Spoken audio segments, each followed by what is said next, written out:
Bring some energy, guys! And welcome in to another episode of 3TBSports podcast. We're back. Box Frost.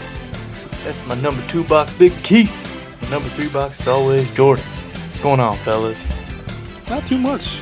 Why is Jordan always the third box? Like, it's kind of like, he's last. Alright. Save the best for last. There you go. I don't even know what to say. I mean, that's usually the Cowboys finish, right at the end. Before we get started with our sports news, I want to give a shout out to our official, unofficial sponsors. Bud Light. Bud Light. Cools you off on a hot summer day, and we look forward to Bud Light's release of Mystic Mountain. Wait, that's Powerade. Never mind. Let's just get into that news. Get Powerade in there too. let's get into that news, Jordan. What's going on in that sports world? Yeah, so it's been a couple weeks. We got a couple things to update you on here. It's been a little bit slow unless you're college football. But we'll start with the NFL. George Kittle and Travis Kelce both getting record extensions here. Kittle getting 5 years, $75 million with $30 million guaranteed, and Kelce right behind him with 4 years, $57 million, $28 million guaranteed. So the tight ends are getting paid. I think I read something that George Kittle was paid like 40% higher than the average for a tight end. So the 49ers must really plan to keep him around for a while if they're willing to pay him that much. I feel like tight ends are hard to come by in this league. And you got a guy like Kittle or Kelce, you got to lock them up. Hopefully no injuries, I understand Kelce getting the less amount just because the cap hurt for the Chiefs, but Kittle's the 49ers' number one option. Mm-hmm. Like, I would even say he's their number one wide receiver and number one tight end. So he got paid. Yeah, they traded away Emmanuel Sanders. They got Debo. Yeah, so yeah, he is the. But I mean, they're well deserved though. It wasn't like they had one good year. Let's pay them. I mean, they're great blocking tight ends. They're good guys in the locker room. And then I'm pretty sure Mark Andrews is going to probably be the next one paid next season. I don't see them being like a Jimmy Graham and have those 2 good years and then look to go somewhere else and just completely falls off. Kelce's proven it year after year that he is the real deal, and Kittle's showing it now too. So they're both deserving of those paydays, without question. I think Andrews will need to perform a little more before he asks for that kind of money. Like he's had one good year. Unfortunately, the market's set now, so all these guys that have that one season are going to be like, well, I want Kelce money or I want Kittle money. So, then that's going to... Speaking of tight ends, I like to throw in my daily dose of Tampa Bay Buccaneers. Gronk broke out the pads for the first time in a while. And they fit him? Dude looks good. Dude looks good in that pewter and red down there in Tampa Bay. Just look out! Tampa Bay. This year. It's a special year, So anything can happen. Just saying. Anyways, this to wrap up NFL training camp open this week. So far, there's unless the NFL is not releasing it, there's been no news of positive tests for COVID during the training camp. So everything is going well for the NFL so far. Besides the Cowboys with Gerald McCoy tearing season-ending injury on the first day of contact. So we'll get into that later. But if the rules say don't bring a female into your training camp facility, you can't bring a female into your training camp facility. Hey, Gerald McCoy was a good player. He's just like the Seahawks got to get cut the next day. He's just injury prone. To break out the pads on day one and you have a season-ending injury. Yeah, his count is over. Yeah, I feel bad for him because seems like such a nice guy, but it is what it is, I guess. He's always battled injuries throughout his career. I mean, when he's healthy on the field, he plugs up the middle, but the age he ain't healthy, he ain't plugging it up. Jumping into UFC, we had the Daniel Cormier, Stipe Miocic round 3 this past weekend. The final fight of the trilogy.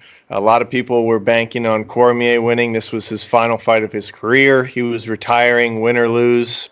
And unfortunately, he lost. Stipe won pretty convincingly. It was not even close, like the first two, although there was a controversial eye poke earlier in the fight. I think it was round 2, maybe early round 3, where Miocic poked Cormier in the eye. I think he had a torn cornea, so it was pretty substantial injury. He said he couldn't really see out of that eye for the rest of the fight, so I could see that impacting it. But I feel like that's part of it.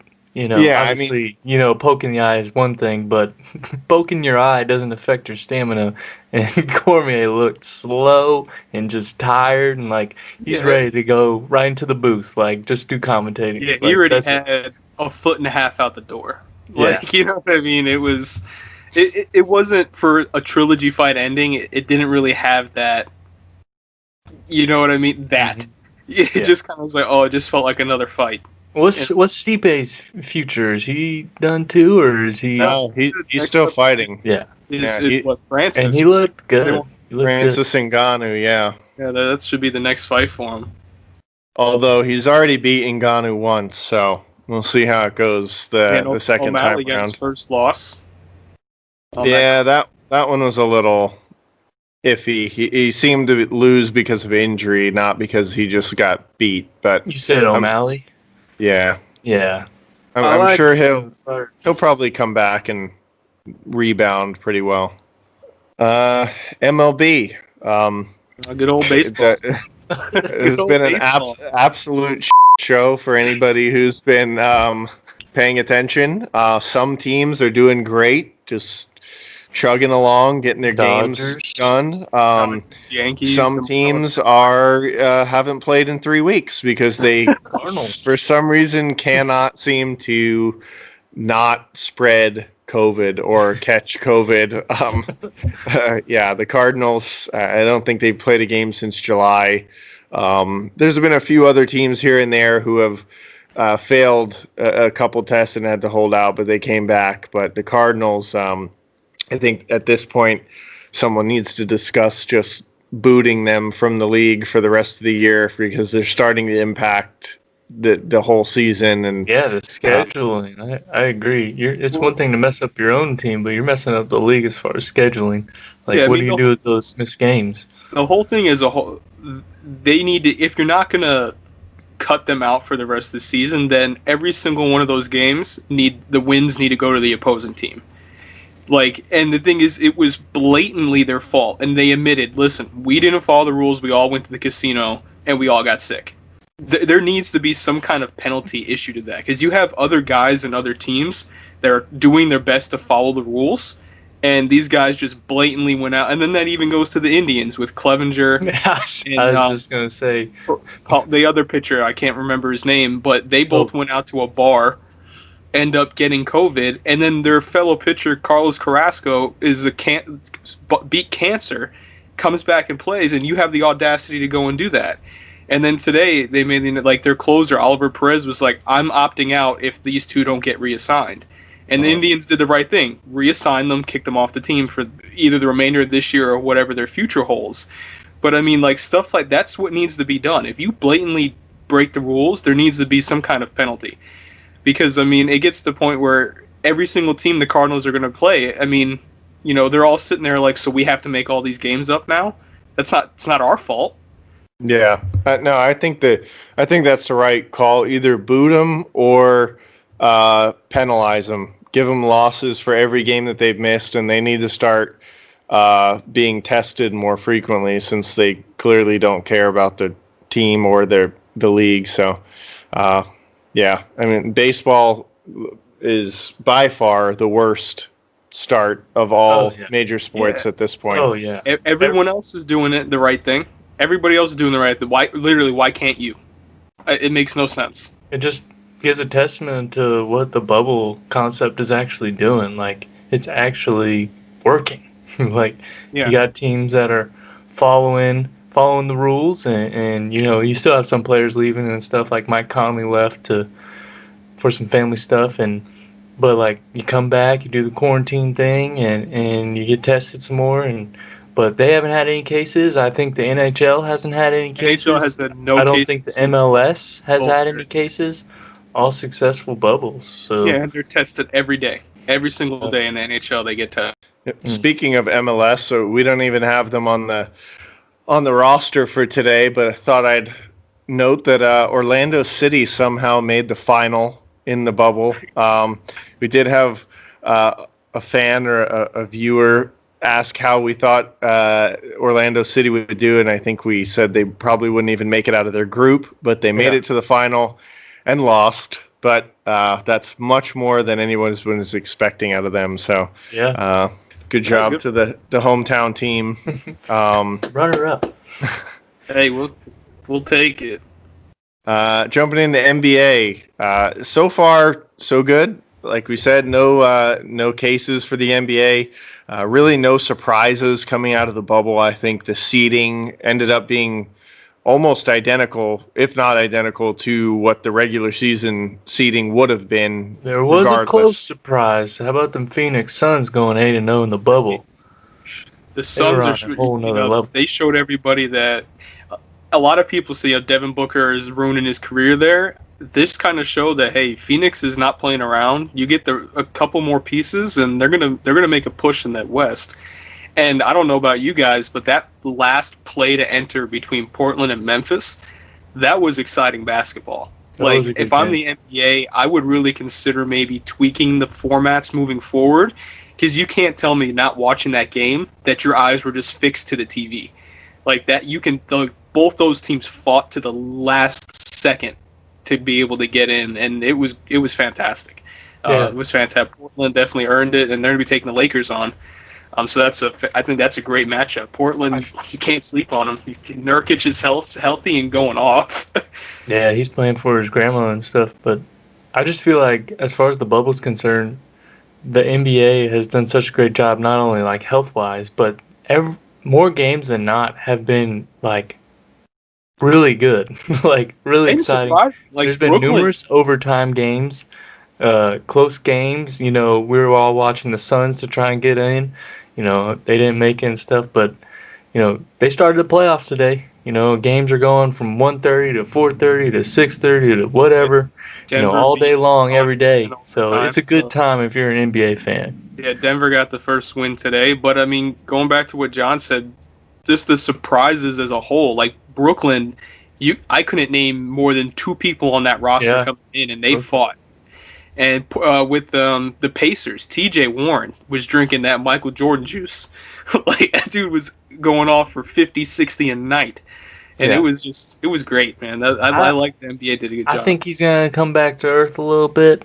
I don't think, I think it's going to be like maybe Raptors, Bucks, or maybe the Heat will sneak in there in that Eastern Conference final. Milwaukee didn't look great.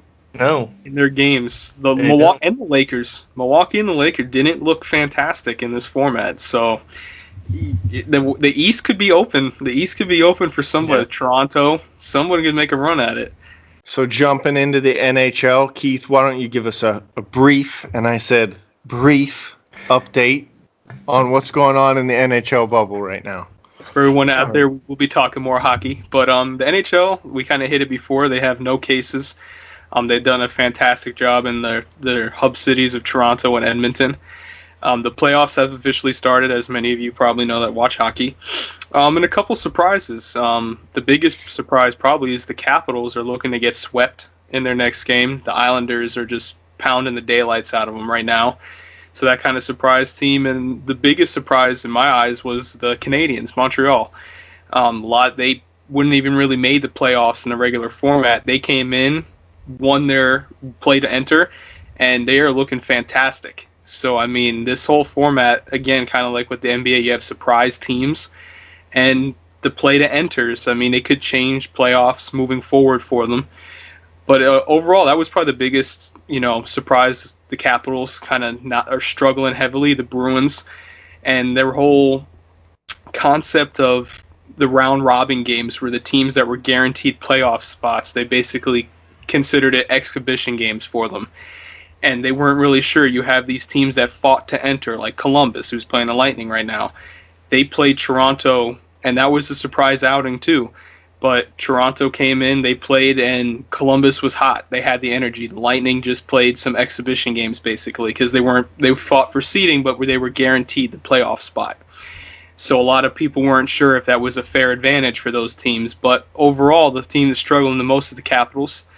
And then the biggest surprise coming out of Boston for all my Bruins fans out there, Tuukka Rask opted out after the second game. So he went back home citing that he was concerned for his family, which, I'm not going to hold that against him, but the timing just was kind of off. He was making comments where, this doesn't feel like a playoff hockey. The fans aren't here. I just think for him, it was a lack of self-motivation a little bit to get that feel, because when there's no fans, you have to get it in yourself or your teammates to keep going. But that was probably the biggest surprise. But overall, if you want to start watching hockey, now's the time. Playoff hockey is the best you're going to get. And we're going to touch on it a little bit more moving forward. But that's kind of been the main surprises so far. We're not going to not talk about hockey and then not bring up that Lightning Blue Jackets game. Hey, they're playing right now. They're up 2-1. Do you think it'll be another 6-hour game? No, the Lightning were the fourth longest game in NHL history, 5 overtimes. Insane. Jonas Korpisalo with the game winner. Yeah, point came in the fifth overtime, but Korpisalo broke the saves record, over 85 saves in a game. They played an equivalent of 2.5 hockey games. They delayed games that were supposed to play on the ice. Boston and Carolina got canceled. That is crazy. Just the whole atmosphere. Between the two goalies, they together a combined lost almost 21 pounds in weight from just sweat between the two of them. But yeah, that's a test, man. Hockey players, I don't care who you are, they are tough as nails. Like that was a grueling game. That's hockey right there, and it was great. But as you see, I still got my Bolts jersey on. So hopefully today they pull the winner. We go up 3-1 on Columbus, and then hit that from there. Yeah. All right. So last stop here, college football. Biggest news we've had in the last couple weeks. Big Ten, Pac-12 have canceled fall sports, including football. They're hoping to resume in the spring and finish before the NFL draft, but that's just a hope at this point. There's no formal plan to do that. The NCAA has come out and said there will be no national championships this year because of the opt-outs. However, the SEC and the ACC and some of the other smaller conferences, such as the AAC, are still planning to move forward with their seasons this year.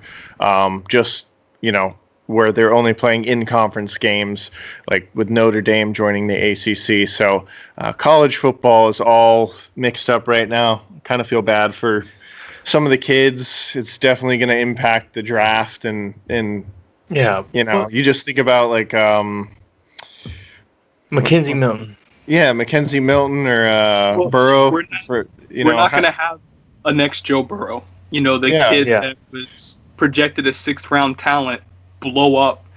And I think that's what I'm going to miss the most. It's those underdog guys from smaller schools that just come out of nowhere. Guns blaze, like Trey Lance, the big quarterback prospect from North Dakota. He's not going to have that TV time again. What a mess. Like you alluded to, Jordan, like they're literally all over the map when it comes to NCAA. Like there's no leadership. They have no idea like who's in charge. Like there's nobody taking charge. Every conference is kind of doing their own thing. The Big Ten, you got Justin Fields doing a petition to try and get. It's like that's not going to change anything. Like the Big Ten, it's all money. Did everything they could to try and make the season happen. Why would they not want to play? You think you signing a petition is going to make them restart the league? Like that's not going to happen. Like you might as well like move back to Georgia or something because you ain't playing for Ohio State. How you guys feel? Like it's a money thing.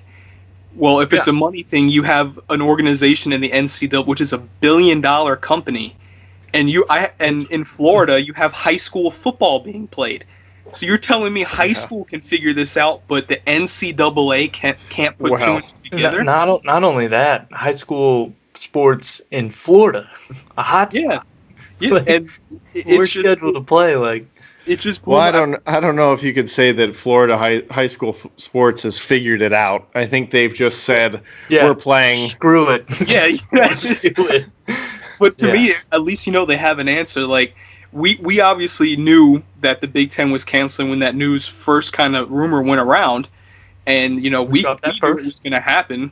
We do have an individual that is a fan of us, that was being recruited by Ohio State. So he kind of had that when he was being looked at, was told that they weren't going to be having a season. So I mean, in that aspect, but it's like I don't know what you do. Like let's say the SEC plays, so college football is just going to consist of watching the SEC and the Big 12. I think you'd still have a SEC championship, their own conference, I guess, ACC sure, championship, their own And then conference. teams and then Nebraska. I mean, the Big Ten's just like if you guys want to go somewhere else, we'll never see you again at this point. Yes, I don't know what Scott Frost is doing, but Like, as far as like as as far as the conferences are concerned, like all these conferences are, have the same medical experts, the same doctors saying the same stuff.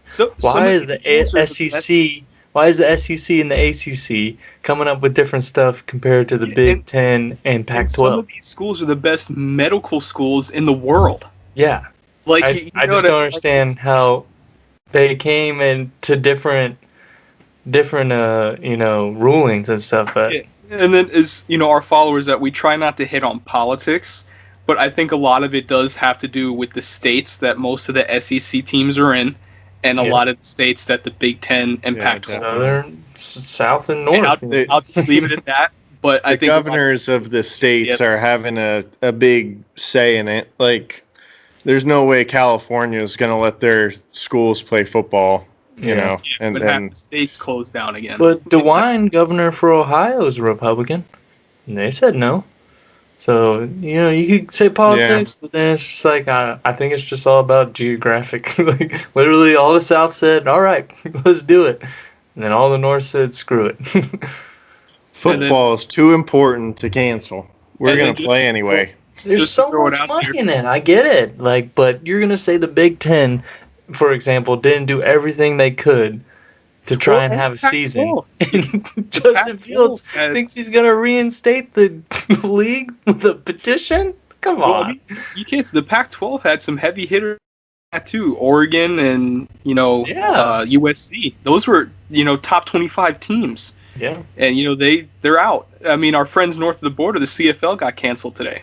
Their as far as pushing it to the spring, those guys that are going to the NFL aren't going to risk playing. Yeah, they're not going to play. You don't want to get injured. Like, yeah, you can have spring foot for freshmen and sophomores. The juniors and seniors aren't going to play. Yeah, you literally prepare for the NFL season, the NFL draft. And everyone will pull what Nick Bosa did, where I'm just going to prepare for the draft. That's what these guys are going to. But I think leading into that, the NFL should change the combine format. They need to either bring you have the Northwest games or the Shrine game. Mm-hmm. You maybe have more of that for the guys and change the way the combine's done so the guys can actually participate in real events instead of just running a 40. Have them on the field with their team and stuff. So that'll be interesting to see as the time moves on what the NFL maybe does for these guys coming in. Yeah, and who knows by the time that comes around what the country will look like as far as COVID cases, because nobody gives a fuck. Yeah, that's it. Schools are open. Screw it. Yeah, it's just going. I guess it'll be interesting to see, what the numbers come out to be. But that's not our realm. We're in the sports realm, so that's it. Man, we hit some pretty good topics, but we're going to get into our main stuff here, right? So Jordan, our boxing it out. Boxing it out, yeah. Why don't you give us a recap? It's been a minute. Recap of the latest scores. Keith did fail that loser challenge, so that boosts him up. Almost died. Me and John are tied. Did we say it was two? Who came up with this tied stuff? No, did we say it was 2 or 3? 2 or 3 penalty points? 2. Well, of course you're gonna pick the lower the one. loser is saying 2. 2 points. This is me and John are tied at 2, and Jordan has none. That's fine. That's fine. I'm not afraid. It's fine. All right. Send those noodles my way. Oh, and make it exact same way I did, and I want to see how you do. Flakes in with some cashews. Twice the package, twice the hot chili flake shit, and then I want to see how Money down that I eat the whole thing at least. I might not live, but I'll eat the whole thing. But anyways, boxing it out. Get out. That's Do still up. you have a recap of the scores there, Jordan? Say Keith gets 2. Sure. Me and him are tied. So it's You got 2. 0? It's 2-2-0. You got 2. Keith got 2. I got 0. All right. Well, let's get started. Who wants to go first? I'll go. Since we were just touching on college football, so my topic this week is I understand canceling the season if you feel like that's what you got to do, but for the NCAA to come out and say no national championships this year, I don't think that's fair. To me, these conferences opted out. You could play some sort of like consolation bracket in the spring, but like we said, I think a bunch of players in the spring are going to end up not playing anyway. They don't want to risk a season-ending injury just a month before the NFL draft. Like, if you're going to get drafted, they're going to opt out.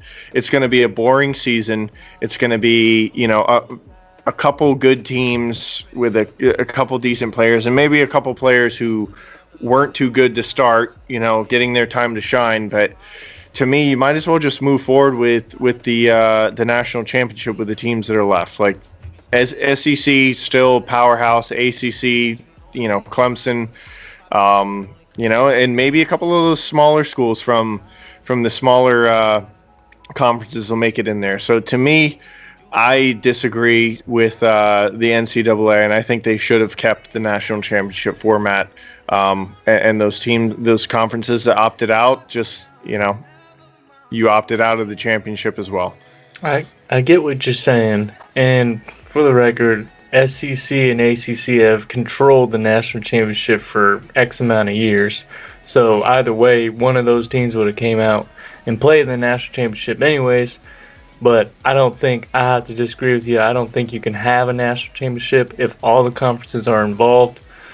It's just not the way it should be. I think you could call it something else because it's not the national championship. The whole nation isn't playing, or have a chance to play in the game. You could call it, some special name, and eventually, it's going to be SEC versus ACC as far as if they allow that. I know they're only doing in-conference stuff, but I don't think you can have a national championship if the whole nation doesn't play. So I'd have to disagree with Mr. Jordan. What you got, Keith? I would agree with your take on that there, Frost. But not from the necessarily manner that, because Jordan brought up some fantastic points of why there should be one. But I think a lot of it is, again, the NCAA doing it to themselves, where the way they count how your rankings are, they lost too many top 25 teams with the Big Ten and the Pac-12 opting out. So the way the point system works, the way the vote-ins, and I'm not sure, I'd have to look up on it, but the committee that votes in the playoff teams, one's from the Pac-12 and one's from the Big Ten. So with them already out, you're already taking in most of your voting is out of the way. And I think for them not doing it is just a way for them not dealing with all the headache of trying to figure out, well, Oregon's not playing USC, Ohio State. We already knew Ohio State was probably going to be in the playoffs, so they just didn't want the headache. I think so. A lot of it necessarily, I don't think, is the schools. I think it's the NCAA format itself, which wouldn't allow a national championship game to take place. And I don't even know, I'm guessing they're taking most of the bowl games away as well.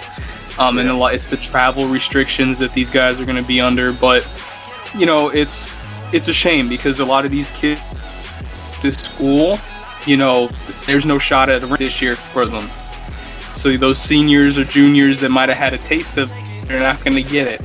So I mean that's going to be the worst part. But I mean, I would disagree with George. I would agree with it not being done, just because majority of the heavy hitters that would be in contention aren't going to be playing. So I would, like I said, I would disagree with that take there. Ouch. So it sounds like I'm tied now. It's 2-2-2.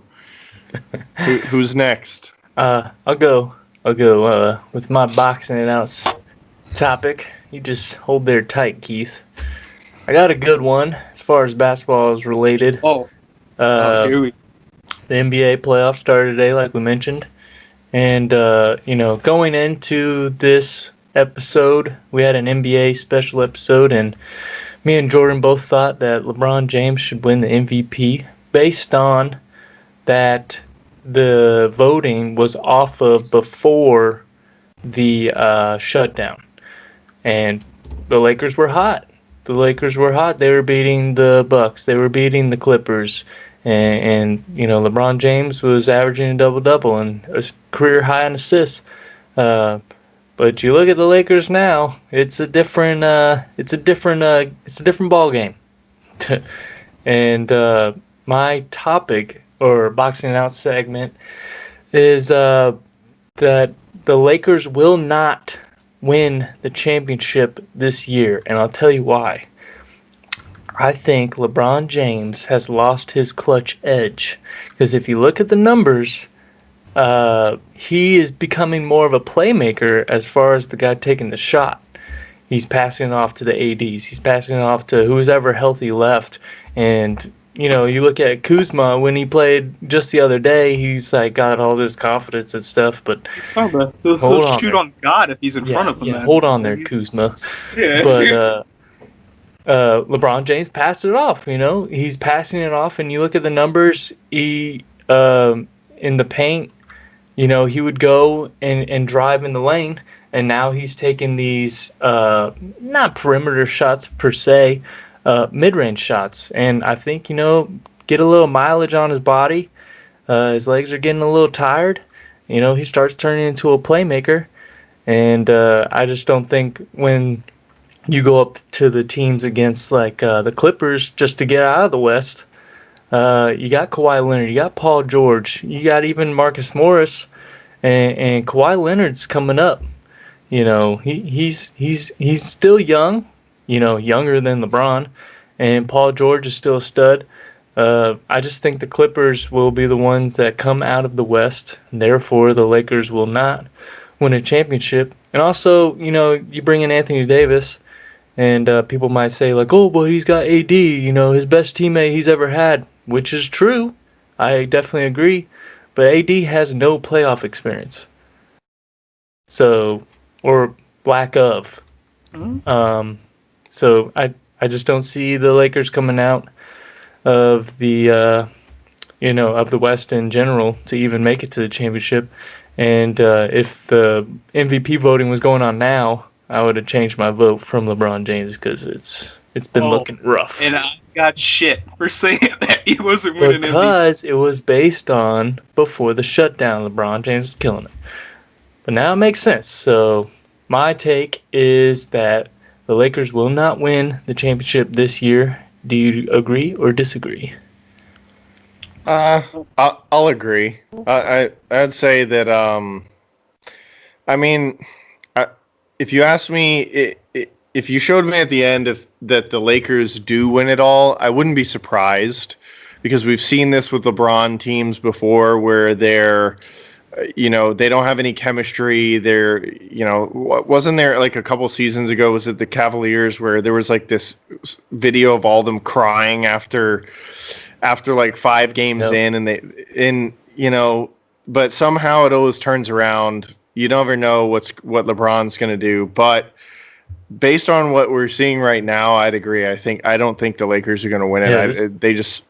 They don't look good enough to take down some of the other teams. It's just different. He just looks different. Something about it. And testament to his greatness that the slippage is not really as noticeable because he's that great. But it is there, I feel like, enough to show the Lakers do not win the championship. What you got, Keith? Do you agree or disagree? I agree with you. I mean, when when you watch the Lakers, something's off. Like they just came in flat, and it's a lack of depth, of good depth. That's the thing. Kuzma can shoot. You made one shot. Cut the crap. Your best player right now is Anthony Davis, by far. Yep. And when you look at their roster as a whole, my hot take, I don't even think they're going to beat Portland. You think they're going to get knocked out first round? Portland's winning in 6. And just watching it, Portland played hard because they actually had to play to get in. But that's an advantage. They came in hot. They're rolling, right? Dame Lillard is on another. And I go back to Anthony Davis is probably going to win Defensive Player of the Year. But the Lakers don't have an answer for what Portland's doing in the paint. With Yusuf Nurkic is showing everyone, before that devastating knee injury he had, he's elevated himself into the top 3 center conversation of real, true centers. He can hit the 3 ball, not consistent, but it's there. Great playmaker, and he's dominating the boards. And he's going to be a load for the Lakers in and of himself. I know you're a big Nurkic fan, but don't forget Melo. Nobody gave Melo a shot. And CJ McCollum. They're healthy. McCollum always shows up in the playoffs, but nobody gave Melo a shot. Look at him. But the big thing with Portland is their big men were banged up, but now they're healthy. And if you're going to way to dominate the Lakers, you're going to kill them in the paint. Because the Lakers off the bench.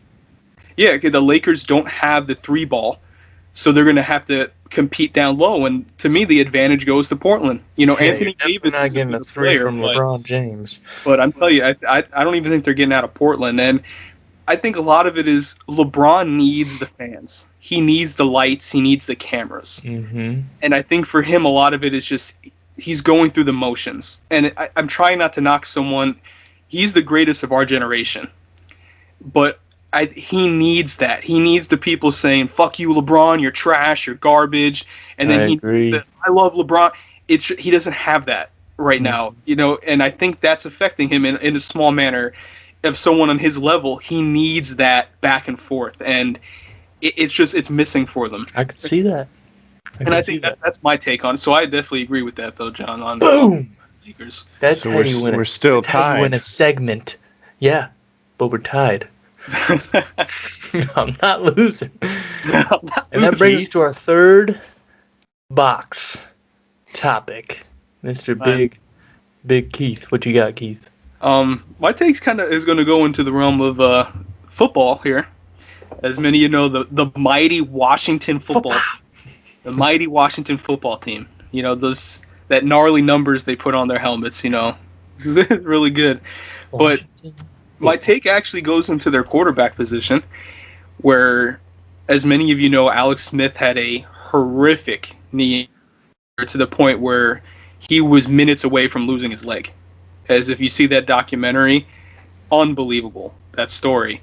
But my take is, before the season is over, Alex Smith is going to be the starting quarterback for the Washington football team. What? And my reason for that is, with everything going on in Washington, Ron Rivera, I think, is a great coach, but he came into a show. And Alex Smith is going to bring a calmness to the position. Dwayne Haskins right now is the young kid. He's all over the place, and he's dealing with the noise. Alex Smith doesn't hear that. He's a true general of the offense. And I think Ron Rivera is going to lean on that to get them through this season. A lot of people say, "Oh, this is Haskins' job." It's not Haskins' job. I think realistically, Alex Smith has a chance to start the season as the starting quarterback. Before he got hurt, he was 81% completion rating, 2,100 yards, 10 touchdowns. It wasn't like he was bad. He just got hurt. So, my take is Alex Smith is going to be the starting quarterback for the Washington football team on the merits of he's a better football player. Okay. You go first, Jordan. So I do like Alex Smith, and I do think he's better than Dwayne Haskins. But the Redskins, sorry. Oh my God, I have to bleep that out now. The Washington football team is such a mess right now. It's such a show that I don't think it matters. Like, they don't have a running back. Their best running back, who's always injured, just had to be cut for, domestic violence incidents. Their best wide receiver is McLaurin, who's really good, had a really good rookie year, but is still not that great. Their defense is trash. So to me, if I'm Ron Rivera, I'm probably going to stick with Dwayne Haskins just to see if I want to keep him into the next year. Because, coaches have, a timer on how long they're going to be with a certain team. Like, they brought him on to turn this organization around. He knows Alex Smith is older. He's a decent quarterback, but he's going to want to find out what he's got in Haskins, because if he doesn't like him, he's going to dump him and draft somebody else next year. So you would say Alex Smith would finish the season? No. I think Haskins is finish the season. I think Haskins will. I think Haskins will start, and I think that Haskins will play the majority of the season. And if he doesn't, I think somebody else will come in. I don't think Alex Smith is going to start this year. Like, his leg still looks. It's one thing to come back and be cleared for football activity. It's another to have defensive ends chasing you and tackling you. Like, I don't think his leg is ready for that. Well, that's a point, Keith. And I'm gonna have to agree with Jordan and disagree with Keith, just on the basis of, well, let's not forget to mention that the Washington football team decided to hire Jason Wright, first black president of an NFL team, and he starts next Monday. So it seems like they're trying everything to, maybe he was the most qualified. I'm not sure. I'm not going to take on that, but it seems like they're trying to backpedal here a little bit. But as far as Coach Rivera, let's not forget that they brought in Kyle Allen. Kyle Allen was quarterback for the Carolina Panthers last year with Ron Rivera. They got a little touchy, but I think in a big surprise, Dwayne Haskins will not finish the year. I don't even remember a Ohio State quarterback coming in the NFL and being successful. Most of them switched to wide receiver: Braxton Miller, Terrell Pryor. Maybe Dwayne Haskins be a tight end. I don't know, but I can see where you would want Alex Smith to become make this huge comeback and make this story and stuff, but that dude's still wearing that sleeve thing on his leg, and Well, we can agree on Dwayne Haskins not finishing the season as a quarterback. Yes, but you said Alex Smith was gonna be, so I disagree with that. I'm be cheering for Alex Smith. I'm be cheering for Alex Smith, but like Jordan said, it's a different animal when you're in there and bodies are around your feet and stuff, and maybe it's still a little bit in his head, because that's a huge injury and a huge uptaking he took to come back. Obviously he'll still be on the team, but I think in a big surprise that Kyle Allen will win the starting job by the end of the year. And they'll probably end up taking on, and depending on where they finish, they could be last and then end up drafting old Sunshine from Clemson to be their new quarterback. But it would not surprise me at all if the Washington football team tanks this year.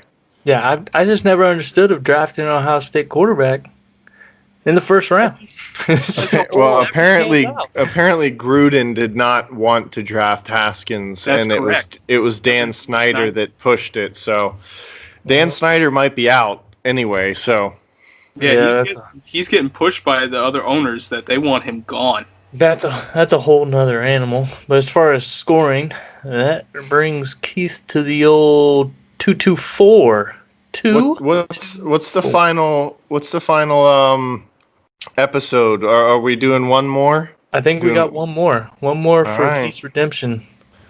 Unless somebody's going to be doing it with him. It might be coming back to bite you, Keith. Hey, I gave it a shot, man. I have no shame in that game. You know what I'm saying? That shit hurt like a motherfucker.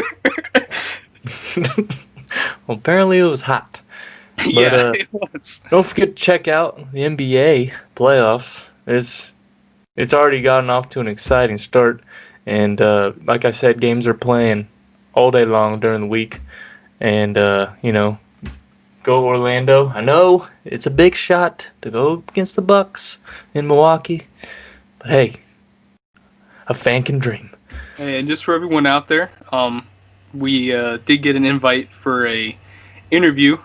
So as many of you, I'm the hockey guy of the group, so I did participate in an interview from Miss Hannah Hill over at Emerson University for her sports program at the school. So that I believe is coming out tomorrow. So if you guys want to check out 3TB's first main interview for college there, I did take that on for the hockey season with her. Proud of you. Proud of you. You make sure that you share that link in that page. Yeah, Make once I get people it for check her out. and everything, I'll definitely post that in our group, and then I'll tag the link for her school's blog page and sports program. So everyone, make sure you go follow her too. She is in school for sports journalism and broadcasting. So, many we are sports fans. So more power to anyone in that field. Hopefully she does well in that. Spreading the love. Spreading the love. Oh, Keith. No, we're not sports fans. never fails, Keith. Spreading the love. But that's going to do it for us during the Box Sports Podcast. I'm number one box Frost. That's the number two box Whoop Jordan. Switch it up on you. Ooh. Third box Big Keith. And we'll release our next episode this coming weekend. And let's watch some basketball and some hockey. Bolts just Baseball, won, I'm not so sure how long that's going. 3-1 on Columbus. Okay, we'll go Lightning. All right.